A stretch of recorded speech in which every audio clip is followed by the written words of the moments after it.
We spoke a little bit about the impact of outside events like the collapse of the Assad regime on the state of affairs with Hamas and Israel. But let's turn it around, look at the ripple effect out the other way. What would be the ripple effect if this agreement is successful on those parts of the Middle East, on Iran, on what's going on now in Syria? Goodness knows how destabilized that is.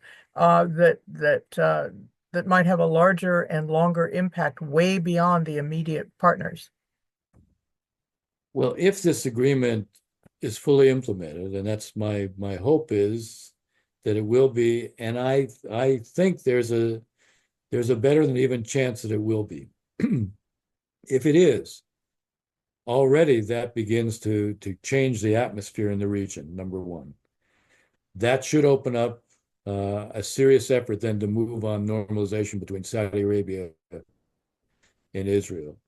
If such an agreement is reached, already you're creating a whole new coalition in the region. Now, what does that have an implication for what's going on in Syria? Not immediately. But what's interesting about what we see in Syria right now, Ahmed al-Shara, who is the head of the new government, was the head of HTS.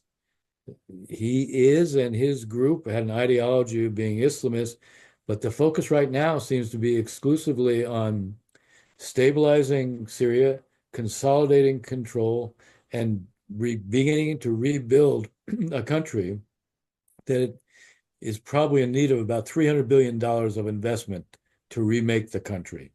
His focus is exclusively internal.